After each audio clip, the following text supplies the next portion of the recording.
All right, let's talk about something we all do every single day, but maybe don't think about enough: reading. We're going to dig into why understanding your own reading habits is the most important first step to actually getting better at it. Reading smarter, not just harder. So let me ask you something, and be honest with yourself. How well do you really read? Look, if you're anything like me, the answer is probably a bit of a shrug, right? I'm okay, but what if you could change that? What if you could read faster, be more efficient, and actually remember what you just read? And that question? It's never been more critical. I mean, think about it. We are just buried in information. Articles, emails, reports, books, you name it. It's a fire hose. Being able to sort through all that is a huge deal for, well, pretty much everything. But here's the catch. While the amount of stuff to read has just exploded, our skills have kind of stayed the same. But here's the thing, and it's actually really good news. It's just like any other skill, whether you're learning guitar or trying to get better at tennis. The first step is always the same. You've got to know your starting point. You need a baseline. Okay, so let's dive in. We're going to walk through how to create your own personal reading diagnostic. And just to be super clear, this isn't about some scary test or getting a grade. Nope. This is all about you gaining some real self-awareness of your own habits.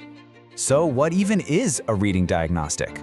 Well, think of it like a quick mirror for your reading. It's a simple process, really, designed to give you an honest look at your habits by zeroing in on the two things that matter most. And those two things are the pillars of this whole diagnostic. It's all about speed and comprehension. Basically, how fast are your eyes moving across the page, and more importantly, how much of it is actually sticking in your brain. These two are always in this delicate dance with each other. And the whole point of this is to figure out what your personal balance looks like. This quote just nails it, doesn't it? You can't improve what you don't measure. I mean, you can tell yourself, I'm gonna read better 1,000 times. But if you don't know what's broken, you're just guessing. By measuring your speed and your comprehension, you get real data. You turn this fuzzy goal into an actual concrete project. Okay, so you've got your baseline now for speed and comprehension. Now the fun part starts. It's time to play detective and figure out what your personal reading inefficiencies are. And yeah, that word inefficiencies, that's a really important one. This has nothing to do with slapping a label on yourself like, I'm a bad reader. No way. It's about finding those specific little habits, the mental hiccups that are keeping you from being as sharp as you could be. And a lot of the time, people fall into one of two camps. On one side, you've got the speedster. This is the person who just blazes through text, but ask them about it an hour later, and they kind of draw a blank on the main points. And on the other side, you've got the scholar. This person remembers every single tiny detail, but man, it takes them forever to get through a chapter. Do you see yourself in either of those?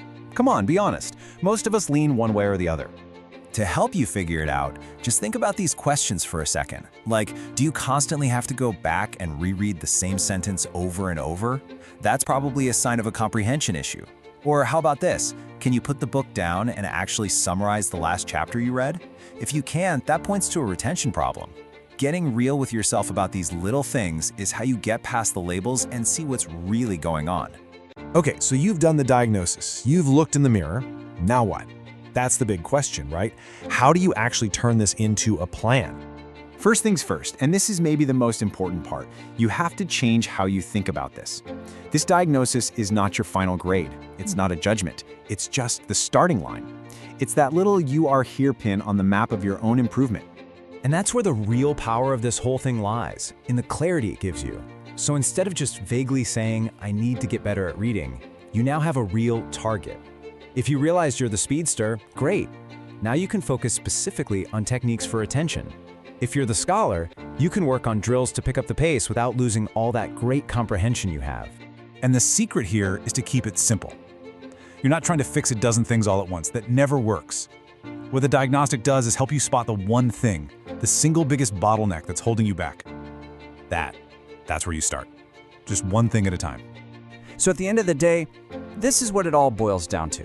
The diagnostic you do, that's not the actual journey, but it is the map for the journey.